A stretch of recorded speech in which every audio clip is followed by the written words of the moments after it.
Hi student, நீங்கள் எதிர்பார்த்த accountancy series தான் நம்ம பார்க்குறோம். ஸோ இந்த சீரீஸில் நம்ம என்ன பார்க்க போகிறோம் அப்படின்னா சாப்டர் 2 தான். சாப்டர் 1 என்னாச்சு அப்படின்னு நீங்கள் நினச்சிங்கன்னா சாப்டர் 1ல் ஃபுல்லாகவே நமக்கு தியரிஸாக இருக்குது. ஸோ தியரிஸ்லாம் நீங்கள் 1 month பிஃபோர் நீங்கள் பார்த்தீங்க அப்படின்னா தான் உங்களுக்கு நல்லா தெளிவாக அண்டர்ஸ்டாண்ட் பண்ண முடியும். அதே மாதிரி ஈஸியாக அட்டென்ட் பண்ண முடியும்.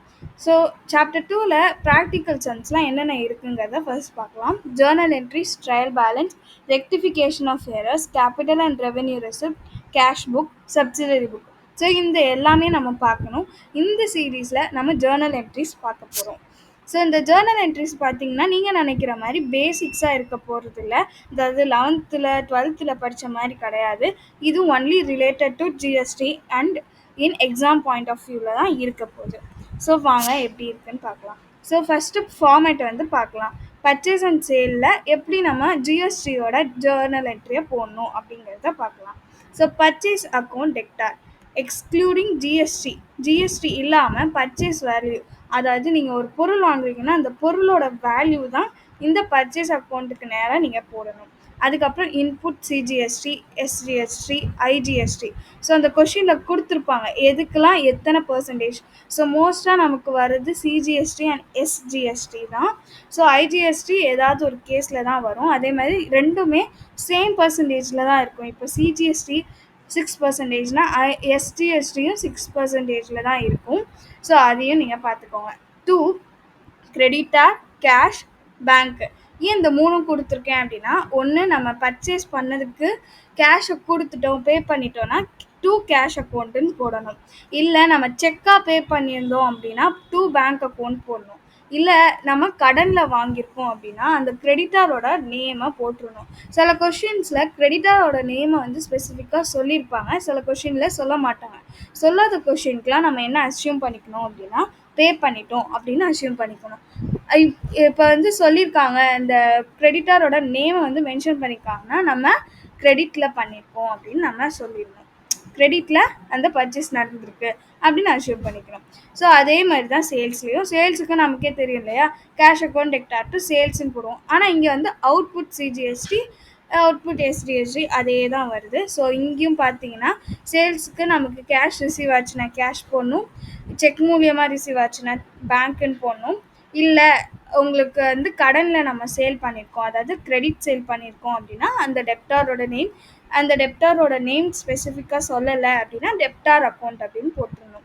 ஸோ அதிலே பாருங்கள், இன்க்ளூடிங் சிஜிஎஸ்டி, சேல்ஸில் சேல் அப்படிங்கிறதுல சேல் வேல்யூ போடணும். அதேமாதிரி பர்ச்சேஸோட வேல்யூ போடணும்.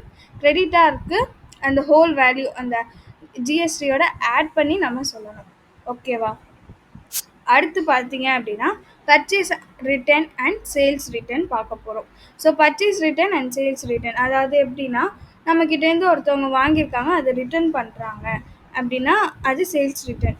நம்ம ஒருத்தவங்கக்கிட்டேருந்து வாங்கியிருக்கோம், அந்த பொருளை ரிட்டர்ன் பண்ணுறோம் அப்படின்னா அது பர்ச்சேஸ் ரிட்டர்ன். ஸோ அதுக்கு எப்படி பண்ணணும் அப்படின்னா creditor account debtor to input CGST. அந்த இதுக்கு அவங்க அந்த கொஷினில் அவங்க மென்ஷன் பண்ணியிருந்தாங்கன்னா இந்த input CGST, input ST, so இதெல்லாம் நம்ம கேல்குலேட் பண்ணி சொல்லணும் டு பர்ச்சேஸ் ரிட்டர்ன் அக்கௌண்ட். அதே தான் sales return account Tector, output CGST account Tector, output SGST account Tector, output IGST account debtor to debtors account. So next rebate. So rebate அப்படிங்கிறது இப்போ ஒரு manufacturer என்ன பண்ணுறாரு, நம்மளோட பொருள் ஒரு ஓடாத ஸ்டாக்கு அதை ஒருத்தர் வாங்குறாரு அப்படிங்கிறதுனால நம்ம என்ன பண்ணலாம், அவங்களுக்கு காசை கம்மியாக விற்று தரலாம் அப்படின்னு அவர் நினைக்கிறாரு. அப்படி உங்களுக்கு காசு கம்மியாகுது அப்படின்னா அதுக்கு பேர் ரிபேட்டு. இல்லை உங்களுக்கு டிஃபெக்டிவான ஒரு மிஷின்ஸை விற்கிறாங்க, அதுக்காக காசை கம்மி பண்ணுறாரு அப்படின்னாலும் ரிபேட்டு. இது டிஸ்கவுண்ட் வேறு, ரிபேட் வேறு. டிஸ்கவுண்ட்டுங்கிறது வேறு, ரிபேட்டுங்கிறது அந்த மேனுஃபேக்சரர் மனசு வச்சு செய்யறது. ஓகேவா? அதுக்கும் சேம் அதே மாதிரி தான். எது மாதிரி நம்ம முன்னாடி பார்த்தோம் இல்லையா, பர்ச்சேஸ் ரிட்டர்னுக்கு எப்படி வந்தது அதே மாதிரி creditor account Tector to input CGST account data, to input SCST account data, to input IGST account data, to rebate account. இது பர்ச்சேஸ் அப்போ. இதே சேல்ஸில் அப்படின்னா rebate account Tector, output CGST account Tector, output SC ST account Tector, output IGST account debtor to டெப்டார் account. ஓகேவா? So next நம்ம பார்க்க போகிறது ரொம்ப முக்கியமான கீ பாயிண்ட்ஸ்லாம் நம்ம பார்க்க போகிறோம். ஸோ கொஷினில் லிஸ்ட் ப்ரைஸ் அப்படி கொடுத்துருந்தாங்கன்னா அதுதான் வந்து எம்ஆர்பி அப்படின்னு அர்த்தம். அதாவது அந்த வேல்யூவோட ப்ரைஸ். இந்த அந்த ப்ராடக்டோட வேல்யூ இருந்தது, அதுலேருந்து தான் நம்ம ட்ரேட் டிஸ்கவுண்ட் அப்புறம் ஜிஎஸ்டி இதெல்லாம் நம்ம கேல்குலேட் பண்ணணும். ஸோ சில இதில் என்ன கொடுத்துருப்பாங்கன்னா காஸ்ட்டும் கொடுத்துருப்பாங்க, எம்ஆர்பியும் கொடுத்துருப்பாங்க. அப்போ வந்து ஸ்டூடெண்ட்ஸ் வந்து குழம்புவாங்க, எதில் வந்து நம்ம வந்து ட்ரேட் டிஸ்கவுண்ட்டு அண்ட் ஜிஎஸ்டி இதெல்லாம் வந்து கேல்குலேட் பண்ணணும் அப்படின்ட்டு.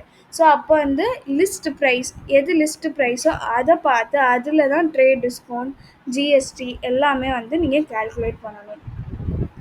If seller provide trade discount it should be calculated in following way. So net value வந்து கண்டுபிடிக்கணும். எப்படின்னா list price minus trade discount percentage. அது பண்ணோன்னா நமக்கு நெட் வேல்யூ கிடைக்கும். அந்த நெட் வேல்யூலேருந்து தான் நம்ம என்ன பண்ணணும், ஜிஎஸ்டி எஸ்டிஎஸ்டிலாம் வந்து போட்டாங்கன்னா இப்போ ஒரு 6% 12%னா அந்த நெட் வேல்யூலேருந்து தான் நம்ம அதை கேல்குலேட் பண்ணணும். ஸோ நம்ம வந்து எக்ஸாம்பிள் சம்ஸ்லாம் பார்ப்போம், அதுலேருந்து உங்களுக்கு நான் தெளிவாக சொல்லித்தரேன். ஸோ நெக்ஸ்ட் வந்து பார்த்தீங்க அப்படின்னா ட்ரேட் டிஸ்கவுண்ட்டை வந்து ஜிஎஸ்டி இல்லாமல், ஜிஎஸ்டி ஆட் பண்ணாமல் ட்ரேட் டிஸ்கவுண்ட்டை நீங்கள் கண்டுபிடிக்கணும் நெட் வேல்யூவில். அதையும் ஞாபகம் வச்சுக்கணும். அதேமாதிரி கிரெடிட் நோட்னா என்ன அப்படின்னு கொஞ்சம் குழப்பம் வரும். கிரெடிட் நோட்டுன்னு கொடுத்துருப்பாங்க திடீர்னு கொஷினில். அப்போ கிரெடிட் நோட்னா டிஸ்கவுண்ட் அலோடு. ஓகே, டிஸ்கவுண்ட் நம்ம வந்து ஒரு கஸ்டமருக்கு அலோவ் பண்ணியிருக்கோம், இது ஒரு எக்ஸ்பென்சஸ் அப்படின்னு நம்ம ஞாபகம் வச்சுக்கணும். இதே டெபிட் நோட்னா நமக்கு ஒருத்தர் வந்து டிஸ்கவுண்ட் வந்து கொடுத்துருக்காரு, அது டிஸ்கவுண்ட் ரிசீவ்டு, அது இன்கம் அப்படிங்கிறதையும் ஞாபகம் வச்சுக்கணும். ஓகே, இப்போ வந்து journal entry format in point of view of drawings of goods. இப்போ குட்ஸை வந்து நம்ம வந்து ஒரு ட்ராயிங்ஸ் அது நம்ம வீட்டு தேவைக்காக எடுத்துக்கிறோம் அப்படின்னா அதுக்கு எப்படி நம்ம வந்து ஜேர்னல் என்ட்ரி போடணும் அப்படிங்கிறது தான் பார்த்துட்ருக்கோம். So drawings account debtor to input CGST account to input SGST account to input IGST account to purchase account. So நம்ம எப்பயும் என்ன பண்ணுவோம், ட்ராயிங்ஸ் அக்கௌண்ட் டெக்டார் டு பர்ச்சேஸ்ன்னு போடுவோம், அதில் இன்புட் சிஜிஎஸ்டி இதெல்லாம் போடுவோம். இப்போ வாங்க நம்ம ஜூன் 2024 கொஷின்ஸ் கேட்டதுன்னா டிஸ்கஸ் பண்ணலாம். ஸோ இங்கே என்ன கொடுத்துருக்காங்க, ஃபர்ஸ்ட் கொஷினை பார்க்கலாம். Purchase goods from Sonu for 1,50,000 at a trade discount of 10%. So Sonu கிட்டேருந்து இப்போ சோனுன்னு மென்ஷன் பண்ணியிருக்காங்க. அப்போ வந்து நமக்கு மைண்டில் போக வேண்டியது என்னென்னா, நம்ம வந்து கேஷ்க்கு வாங்கலை, கிரெடிட் பர்ச்சேஸ்னால் வந்து மேட் பண்ணியிருக்கோம், கேஷ் பர்ச்சேஸ் இல்லை அப்படிங்கிறத ஞாபகம் வச்சுக்கோங்க. ஏன்னா இங்கே கிரெடிட்டாரோட நேமை மென்ஷன் பண்ணி சொல்லியிருக்காங்க. பர்ச்சேஸ் குட்ஸ் ஃப்ரம் சோனு அப்படின்னு மென்ஷன் பண்ணி சொல்லியிருக்காங்க. அதே மாதிரி இங்கே ட்ரேட் டிஸ்கவுண்ட் 10% அப்படிங்கிறதையும் கொடுத்துருக்காங்க. இது கூட சிஜிஎஸ்டி அண்ட் எஸ்டிஎஸ்டி 6% ஈச் சார்ஜ் பண்ணியிருக்காங்க அப்படிங்கிறதையும் சொல்லியிருக்காங்க. ஸோ இதுக்கான ஆன்சராக பார்க்கலாம். ஸோ ஆன்சர் எப்படி பண்ணணும் அப்படின்னா 1,50,000 மைனஸ் 15,000 பண்ணோன்னா 1,35,000. இதுதான் வந்து நெட் வேல்யூ ஆஃப் குட்ஸ், நம்ம பர்ச்சேஸ் பண்ண குட்ஸு. இதில் இன்டூ 6%, எத்தனை பர்சன்டேஜ் வந்து கொடுத்துருக்காங்க, சிஜிஎஸ்டி 6%. அப்போது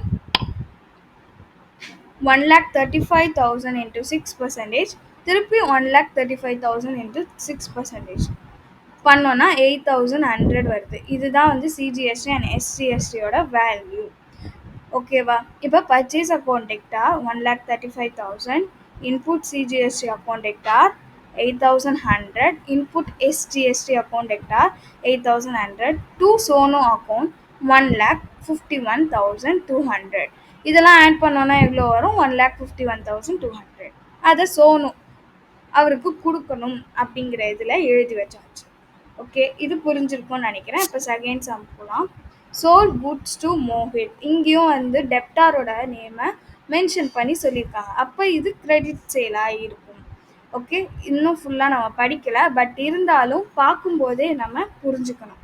okay, 50,000 and charged CGST and SGST at 5% each. Out of the amount due, 40% is received. So எவ்வளோ அவங்களுக்கு கட்டணுமோ அதுலேருந்து நமக்கு 40% ரிசீவ் ஆகிருக்கு. ஓகே, மோஹித் வந்து கொடுக்க வேண்டிய அமௌண்ட்லேருந்து 40% ரிசீவ் ஆகிருக்கு இம்மீடியட்டாக செக் மூலியமாக. மிச்சம் வந்து கட்டவே இல்லை, அது கிரெடிட்டு. ஓகே, ஆன்சர் பார்க்கலாம். ஃபஸ்ட்டு வந்து தனியாக காம்பவுண்ட் என்ட்ரியும் போடலாம். ஸோ ஃபஸ்ட்டு பிகினர்ஸாக இருக்கிறவங்க நீங்கள் வந்து இந்த மாதிரி போட்டால் தான் உங்களுக்கு சேஃப்டியாக இருக்கும், மார்க்கும் கண்டிப்பாக கிடைக்கும். So Mohit account Tector 55,000. ஏன் 55,000? ஏன்னா 50,000 வந்து இந்த பர்ச்சேஸோட வேல்யூ. சிஜிஎஸ்டியும் எஸ்டிஎஸ்டியும் 2,500 ஈச் இருக்குது. இது எல்லாத்தையும் சேர்த்தோன்னா நமக்கான வேல்யூ எவ்வளோ? 55,000 வந்து மோஹித் வந்து கொடுக்கணும். ஸோ அதை தான் வந்து போட்டிருக்காங்க. To sales account 50,000, to output CGST account 2,500, to output SGST account 2,500 அப்படின்னு போட்டு ஃபஸ்ட்டு இந்த என்ட்ரி நமக்கு டியூ என்ட்ரியை காட்டிட்டாங்க. அடுத்து வந்து பேங்க் அக்கௌண்ட் டெக்டார். ஸோ நமக்கு ரிசீவ் ஆச்சு இல்லையா, செக் மூலியமாக ரிசீவ் ஆச்சு. எவ்வளோ? 40%. ஸோ 55,000 இன்ட்டு 40% போட்டோன்னா 22,000 வந்து ரிசீவ் ஆகிருக்கு. So bank account debtor 22,000, to Mohit account 22,000. So இது தனித்தனி என்ட்ரியாக காட்டியிருக்கோம். So next goods costing 25,000 withdrawn for personal use. Such goods were purchased by paying CGST and STST at 6% each. So இது வந்து ட்ராயிங்ஸ், நம்ம லாஸ்ட்டாக பார்த்தோம் இல்லையா, ட்ராயிங்ஸ் ஆஃப் குட்ஸ் அப்படிங்கிற ஒரு கான்செப்ட், அதுதான் வந்து இங்கே சொல்லியிருக்காங்க. அதுக்கு ஈஸியாக நமக்கு ஞாபகம் இருக்குது. ஸோ என்ன ஞாபகம் இருக்குது? Drawings account debtor to input CGST, to input SGST, to purchase. So அதான் வரும் பாருங்கள், அதே தான். ஸோ இப்போ 28,000 எப்படி வந்து கேல்குலேட் பண்ணாங்க? 25,000 இன்ட்டு 5%, 1,500 ப்ளஸ் 1,500 ஆட் பண்ணி 28,000 இங்கே ட்ராயிங்ஸ் அக்கௌண்ட்டில் போட்டாச்சு. ஈஸி தான். ஸோ நெக்ஸ்ட் வந்து பார்த்தீங்கன்னா machinery purchased from MS Bright Industries for 2 lakh plus CGST and SGST 9% each. Paid 1 lakh immediately by check and balance to be paid after 2 months. So நம்ம machinery வந்து MS bright industry கிட்டேருந்து purchase பண்ணியிருக்கோம் 2 lakhக்கு. அதுக்கு எஸ்டிஎஸ்டி and CGST வந்து 9% charge பண்ணுறாங்க. நம்ம 1 lakh பே பண்ணிட்டோம், மிச்சம் வந்து பே பண்ணலை, அது வந்து கிரெடிட்டு. ஸோ அதை எப்படி போட்டிருக்காங்க? இங்கே காம்பவுண்டில் நம்ம காட்டியிருக்கோம். ஸோ மெஷினரி வந்து ஏன் மெஷினரி போடுறோம் பர்ச்சேஸ் போடாமன்னா, இது குட்ஸ் அப்படிங்கிறதுனால அந்த குட்ஸோட ஃபர்னிச்சர்னால் ஃபர்னிச்சர் போடணும், மிஷினரினா மிஷினரி போடணும். ஸோ அசட் நம்ம பர்ச்சேஸ் பண்ணோன்னா அந்த அசட்டோட நேம் தான் நம்ம போடணும். ஸோ அதனால் machinery account Tector 2 lakh, input CGST எவ்வளோ? 18,000, அவுட்புட் இன்புட் எஸ்டிஎஸ்டி வந்து 18,000, டு பேங்க் அக்கௌண்ட் 1 lakh. ஏன் 2 பேங்க்குன்னு போடுறாங்க? ஸோ 1 lakh வந்து பே பண்ணியிருக்கோம், அதனால் 2 பேங்க் அக்கௌண்ட் அப்படின்னு போடுறாங்க. மிச்சம் இருக்கிறத நம்ம கிரெடிட் யாருக்கு? எம்எஸ் பிரைட் இண்டஸ்ட்ரிக்கு கிரெடிட்டில் இருக்குது, கொடுக்க வேண்டிய லைபிலிட்டியில் இருக்குது. ஸோ நெக்ஸ்ட்டு வந்து பார்த்தீங்க அப்படின்னா செப்டம்பர் 2025 கொஞ்சம் டஃப்பாகவே கேட்டிருக்காங்க. ஸோ கம்பேர்ட் டு ஜூன் 2024 செப்டம்பரில் இதே கான்செப்டை கொஞ்சம் வந்து எலாபரேட்டாக கேட்டிருக்காங்க, அதையும் நம்ம டிஸ்கஸ் பண்ணலாம். So sale of goods to Mahesh at list price of 1,80,000. So Mahesh அப்படிங்கிறவருக்கு நம்ம வந்து 1,80,000 விற்றுருக்கோம் குட்ஸை. அதில் 10% நம்ம டிஸ்கவுண்ட்டும் அலோவ் பண்ணியிருக்கோம். அந்த அமௌண்ட்டில் 50% நமக்கு ரிசீவாக இருக்குது. அந்த 50%ல் 2/3 வந்து பேங்க் மூலியமாகவும் பேலன்ஸ் வந்து கேஷ் மூலியமாகவும் வந்திருக்கு. 2/3 வந்து செக் மூலியமாகவும் பேலன்ஸ் வந்து கேஷ் மூலியமாக வந்திருக்கு. சிஜிஎஸ்டி வந்து எஸ்டிஎஸ்டியும் 6% கட்டியிருக்காங்க. இதை எப்படி கால்குலேட் பண்ணணும் அப்படிங்கிறத பார்க்கலாம். ஃபஸ்ட்டு லிஸ்ட் ப்ரைஸ் நாம் சொன்னோம் இல்லையா, லிஸ்ட் ப்ரைஸ்னால் என்ன, எம்ஆர்பி. ஸோ 1,80,000 மைனஸ் 18,000 பண்ணோன்னா நெட் வேல்யூ எவ்வளோ, 1,62,000. இந்த நெட் வேல்யூவில் தான் நம்ம ஜிஎஸ்டியை கால்குலேட் பண்ணணும். So 1,62,000 into 6% 9,720. ஸோ ரெண்டுமே அதே அமௌண்ட் தான். ஸோ டோட்டலாக நமக்கு எவ்வளோ அவருக்கு கொடுக்கணும், மகேஷ் 1,81,440 ருபீஸ் கொடுக்கணும். அதில் 50%, ஸோ 50% நமக்கு ரிசீவ் ஆகிருக்கு. ஸோ இதில் இன்ட்டு 50% போட்டிங்கன்னா 90,720 அப்படின்னு வரும். அந்த 90,720ல் இன்ட்டு 2/3 அப்படின்னு போட்டிங்கன்னா நமக்கு பேங்க் மூலியமாக எவ்வளோ காசு வந்ததுன்னு தெரியும். ஸோ எவ்வளோ, 60,480. நீங்கள் என்ன பண்ணலாம் அப்படின்னா 90,720 மைனஸ் 60,480 போட்டிங்கன்னா பேலன்ஸ் வந்து கேஷில் எவ்வளோ வந்ததுங்கிறத கண்டுபிடிக்கலாம். 30,240 அப்படிங்கிறது கேஷில் வந்தது கண்டுபிடிச்சிடலாம். இந்த ரிமைனிங் வந்து இன்னும் டியூவில் தான் இருக்குது, அதாவது கிரெடிட் லைபிலிட்டி, அவரோட லைபிலிட்டியில் தான் இருக்குது. நமக்கு இன்கம், அவருக்கு லைபிலிட்டியில் இருக்குது. ஸோ இதையும் நம்ம காம்பவுண்டில் போட்டு காமிச்சிருக்கோம். காம்பவுண்ட் என்ட்ரின்னு சொல்லுவாங்க. எல்லாத்தையுமே வந்து ஒன்றா போடுறதுக்கு பேர் compound entry. Okay, bank account Tector. So நமக்கு எவ்வளோ வந்திருக்கு பேங்க்கில், 60,480. அதை ஃபஸ்ட்டு போட்டாங்க. கேஷில் எவ்வளோ வந்திருக்கு, 30,240. அதையும் போட்டாச்சு. இன்னும் மகேஷ் எவ்வளோ கொடுக்க வேண்டியது இருக்குது, 90,720. ஸோ மகேஷ் அக்கௌண்ட் டெக்டார் 90,720 அப்படின்னு போட்டு டு சேல் அக்கௌண்ட்டில் நெட் வேல்யூவை போடணும், லிஸ்ட் ப்ரைஸை போடக்கூடாது. ஏன்னா டிஸ்கவுண்ட் மைனஸ் பண்ணி நம்ம காட்டியிருக்கோம், அந்த நெட் வேல்யூ தான் போடணும். 1,62,000 to output CGST 9,720, output SGST 9,720.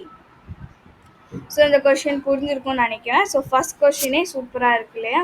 So next பார்த்தீங்க அப்படின்னா எம்ப்ளாயீஸ்க்கு இந்த கொஷினை நான் படிச்சுட்டேன், அதனால் சொல்கிறேன். எம்ப்ளாயீஸ்க்கு வந்து என்ன சொல்கிறாங்க, தீபாவளி கிஃப்டாக வந்து இன்வென்ட்ரியை கொடுக்குறாங்க. அந்த இன்வென்ட்ரியோட காஸ்ட் ப்ரைஸ் பார்த்தீங்கன்னா 75,000, அதோட செல்லிங் ப்ரைஸ் பார்த்தீங்கன்னா 1 lakh அப்படின்னு சொல்கிறாங்க. ஸோ ரெண்டுத்துக்குமே இந்த இன்வென்ட்ரிக்கு சிஜிஎஸ்டி அண்ட் எஸ்டிஎஸ்டி வந்து பார்த்தீங்கன்னா 6% வந்து அப்ளிகேபிள் அப்படின்னு சொல்கிறாங்க. ஸோ இதை நம்ம எப்படி வந்து காட்டணும் அப்படிங்கிறத பார்க்கலாம். Employee gift account Tector 1,12,000 to sales account 1 lakh. ஏன் நம்ம 1 lakh எடுத்துக்கிறோம் அப்படிங்கிற காரணத்தை சொல்கிறேன். ஏன் 75,000 கொடுத்துருக்காங்களே, நம்ம செல்லிங் ப்ரைஸை எடுத்துக்கிறோமே அப்படின்னு கேட்பீங்க. ஸோ செல்லிங் ப்ரைஸ் தான் நமக்கு எம்ஆர்பி. காஸ்ட் ப்ரைஸ் அப்படிங்கிறது இப்போது ஒரு இன்வென்ட்ரி இருக்குன்னா அந்த இன்வென்ட்ரியை தயாரிக்க எவ்வளோ நம்ம செலவு பண்ணியிருக்கோம் அப்படிங்கிறது தான் அந்த காஸ்ட் ப்ரைஸ்க்கான அர்த்தம். அதே நம்ம விற்கிறது வேறு விலைக்கு தானே விற்போம், ஸோ ஒரு லாபம் வச்சு தானே விற்போம், அதுதான் வந்து செல்லிங் ப்ரைஸ், அதுதான் எம்ஆர்பியும். ஸோ அந்த எப்பயுமே எம்ஆர்பியில் தான் நம்ம என்ன பண்ணணும், ஜிஎஸ்டியை கால்குலேட் பண்ணணும். ஸோ அதனால் 1 lakh இன்ட்டு 6%, 6,000 அப்படின்னு இங்கே காட்டியிருக்காங்க. So employee gift account Tector 1,12,000 to sales account, sale value எவ்வளோ 1 lakh எடுத்துக்கணும், நாட் 75,000. இதை ஞாபகம் வச்சுக்கோங்க. காஸ்ட் ப்ரைஸ் கொடுத்துருந்தாலும் அதை நீங்கள் யூஸ் பண்ணக்கூடாது, மைனஸ் பண்ணவோ எதையும் கையே வைக்கக்கூடாது அதில். To output CGST account 6,000 to output SGST account 6,000. So next பார்த்தீங்க அப்படின்னா அடுத்த சம் போடலாம். Or has been issued credit note. So credit நோட்னா என்னன்னு சொல்லியிருக்கேன். கிரெடிட் நோட்னா discount allowing a rebate of 6,000 for defective goods, CGST and SGST charged at 6% each. So இதுக்கு ரிபேட்டுங்கிறதையும் கொடுத்துருக்காங்க. ஸோ இந்த ரிபேட்டில் நம்ம சேல்ஸ் ரிபேட்டுக்கு நம்ம என்ன என்ட்ரி போடுவோமோ அந்த என்ட்ரியை போட்டுக்கலாம். ஸோ ரிபேட் அக்கௌண்ட் டெக்டார் 6000 6000ல 6% வேல்யூ எடுத்தீங்கன்னா 360. So output CGST, output SGST 360 to debtors account 6720. So next பார்த்தீங்கன்னா was also given a credit note. So S வந்து என்ன பண்ணியிருக்காரு, credit note of 2000 for making prompt payment. So கரெக்டாக அந்த தேதிக்குள்ளே வந்து பேமெண்ட் வந்து பண்ணதால் டிஸ்கவுண்ட் வந்து அலோவ் பண்ண சொல்லியிருக்காரு. இப்போ நம்ம தான் வந்து எக்ஸ்கிட்டேருந்து நம்ம ஒரு ப்ராடக்ட் வாங்குகிறோன்னு வச்சுக்கோங்க. நம்ம வந்து சீக்கிரமாகவே வந்து அவருக்கு பேமெண்ட் வந்து கரெக்டாக சீக்கிரமாகவே பண்ணிட்டோம். ஸோ அதுக்காக அதை பாராட்டுற விதமாக நமக்கு ஒரு டிஸ்கவுண்ட் வந்து அலோவ் பண்ணியிருக்காரு. ஸோ அதுக்கு பேர் தான் என்ன, கிரெடிட் நோட்டுன்னு அர்த்தம். CGST and SGST charge at 6%. So இதுக்கு என்ன answers, discount allow debtor 2000, output CGST account debtor 120, output SGST account debtor 120 to S account. So யாருக்கு வந்து டிஸ்கவுண்ட் அலோவ் பண்ணியிருக்காங்க, எஸ். அவ்வளோதான். இப்போ வந்து ஒரு கான்செப்ட் வந்து நீங்கள் ஞாபகம் வச்சுக்கணும். இப்போ ஒரு கொஷினில் purchase machinery at ₹44,800 including IGST at 12% அப்படிங்கிற மாதிரி கொடுத்துருக்காங்க அப்படின்னா, இதில் 44,800ல் இன்ட்டு 12% ஐஜிஎஸ்டி கண்டுபிடிக்கிறேன் அப்படின்னு போயிடக்கூடாது. இன்க்ளூடிங் அப்படிங்கும்போது அந்த 44,800ல் 12% ஆஃப் ஜிஎஸ்டி இன்க்ளூட் பண்ணி நமக்கு சொல்லியிருக்காங்க. புரியுதா? ஐஜிஎஸ்டி நம்ம தனியாக கண்டுபிடிக்கிறத அவங்க வந்து ஆட் பண்ணி டோட்டல் வேல்யூவாக சொல்லியிருக்காங்க. நம்ம ஐஜிஎஸ்டி எவ்வளோங்கிறத கண்டுபிடிக்கணும். ஸோ அது எப்படி கண்டுபிடிக்கணும் அப்படின்னா, ஸோ ஐஜிஎஸ்டியோட பர்சன்டேஜ் எவ்வளோ, 12%. ஸோ 12%னா 12 டிவைடட் பை 100 ஈக்குவல் டு 0.12 அப்படின்னு நமக்கு கிடைக்கும். ஸோ அதை அப்படியே வச்சுக்கோங்க. 44,800 டிவைடட் பை 100 ப்ளஸ் 0.12 பண்ணிங்க அப்படின்னா நமக்கு இந்த மிஷினரியோட வேல்யூ வந்து கிடைக்கும். இது மிஷினரியோட வேல்யூ கிடையாது, இது வந்து total value after adding GST. இந்த வீடியோவில் ஜேர்னல் என்ட்ரிஸில் என்னென்ன டைப்ஸ் ஆஃப் கொஷின்லாம் கேட்பாங்க, எப்படி கேட்பாங்க அப்படிங்கிறதெல்லாம் தெளிவாக பார்த்தாச்சு. ஸோ இதே மாதிரி நிறைய வீடியோஸ் போடணும் அப்படின்னா நீங்கள் கண்டிப்பாக ஃபாலோ பண்ணுங்கள், லைக் பண்ணுங்கள், ஷேர் பண்ணுங்கள். தேங்க்யூ ஃபார் வாட்சிங் திஸ் வீடியோ. சப்ஸ்கிரைப்.